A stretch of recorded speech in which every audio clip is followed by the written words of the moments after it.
Tournez le tissu. Lorsque vous arrivez à la fin d'un rang, tournez le tricot d'un demi-tour dans le sens des aiguilles d'une montre. La dernière maille du rang précédent devient la première maille du rang suivant.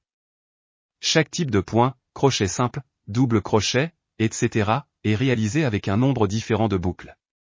Donc chacune a une hauteur différente, c'est pourquoi à la fin d'un rang et au début d'un nouveau, il faut ajouter une chaîne d'une ou plusieurs mailles pour atteindre la hauteur de la maille que l'on va travailler. Cette chaîne est appelée chaîne de retournement et prend la place de la première maille du rang. Elle peut être réalisée avant ou après avoir retourné le tissu. Lorsque vous retournez le tissu, il est nécessaire de tenir compte du nombre de boucles qui seront nécessaires pour remplacer la première maille. Pour une maille basse demi-pourle, une chaînette est nécessaire. Pour un point de stockinette demi-pourle, 2 chaînes sont nécessaires. Pour un double crochet point de jarretière, 3 chaînes sont nécessaires. Pour un double crochet double point de jarretière, 4 chaînes sont nécessaires.